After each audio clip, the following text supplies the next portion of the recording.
I just want to give you a little inside look at Easy Video Suite. I am actually the first person to have a copy of Easy Video Suite outside of Josh and his development team. So I'm really excited to kind of start showing you some inside sneak peeks at what Easy Video Suite is. What you're looking at here is the actual dashboard inside Easy Video Suite. It's quite a nice, clean design, improved over the previous design. One thing you'll notice over here is I do have 39 videos in here, embedded on 9 sites with almost 15,000 plays. So I have been playing with Easy Video Suite quite a bit. And this is what it looks like inside of the settings of Easy Video Suite. This one is basically a step-by-step instead of the previous Easy Video Player where you log in and you just see a long page of settings and you just scroll down forever going through all the settings. Now it's just kind of a step-by-step process where you can pick the settings that you want and go from there. So the first thing you have is your width and your height, and automatically when you upload a video, it automatically plugs in the dimensions of the video that you just uploaded. So if I uploaded a video that was 400 by 300, this width would automatically set to 400 by 300. It just defaults to whatever the size is. So you can preserve aspect ratio, and let's say I want to go 580 and I click over into the height here, it will automatically set the aspect ratio to what it should be if I leave that checked. Auto buffer, that's pretty self-explanatory. The video, if you have it on no when they land on the page, the video won't start to buffer. If you have it set on yes when they land on the page, it will. You've got auto play, pause when lost focus. So if somebody starts browsing to another site in another tab, it'll automatically pause the video. That makes it so they can only play the video when they're present. User-related image, this is just kind of the image that shows up on the video when the video hasn't started playing yet, and it actually pulls an image from the video automatically if you don't set anything. So the image you see right here on my screen is an image that it just pulled from the video, similar to what YouTube does, where YouTube pulls an image out of the video for you. Easy Video Suite actually does that now as well. So you can use that as your splash image and choose whether or not you want the play image on the video player. So you've got some options there. And then the next step is the player. Now there's a ton more players in here that weren't in Easy Video Player, and last time I talked to Josh, he said they were adding even more.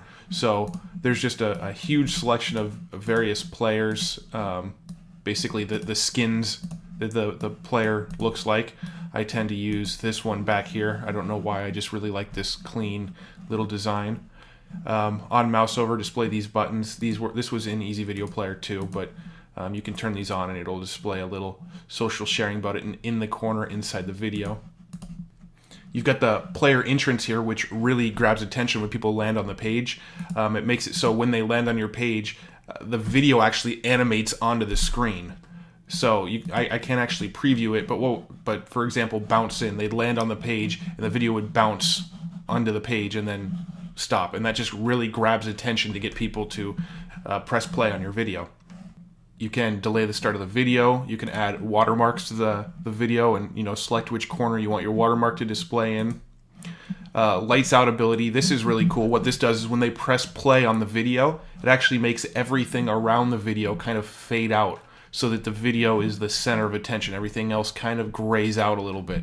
So that's a cool little feature. Password protect this video. You hit yes and you can select a password, and then when they go to press play on the video, they'll have to enter a password before it'll let them watch. So you can actually provide content to people just using Easy Video Suite. You just put a little password protection on there and give the password to only people on your email list or whatever. And yeah, you can protect videos that way. So the next options I'm going to look at are the frames. You can see he's added some really cool frames, an iPhone frame, a tablet frame, an iMac.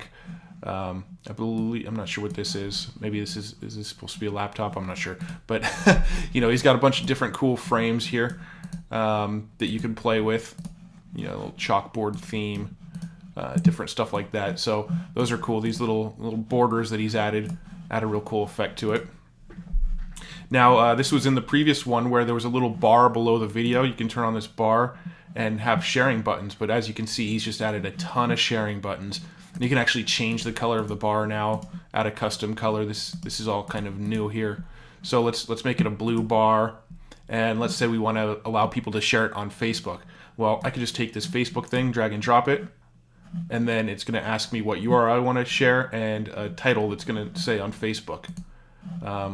You can add Google +1, drag and drop it. It's going to ask the URL that you're going to share when they click on it. Tweet, same thing. It'll ask for the tweet that that's going to go out when they click that button. Dig, LinkedIn, Tumblr, StumbleUpon, so on and so on. I mean, give people the option to embed, give people the option to download your video. You can add whatever buttons you want below this video, and all you do is drag and drop them to where you want them. You want them somewhere else, you just drag them around, rearrange them however you want, and it's that simple. Pretty sweet. So that's most of this is new. The bar was there before, but all these options are pretty new. The colors are new. You can actually have 2 rows now instead of just 1 if you want. So you can have actually multiple rows of buttons if that's what you're into. So yeah, some cool features there. And then you've got a selection of shadows here. So you can go through and pick what kind of shadow you want below your video if you want a shadow at all.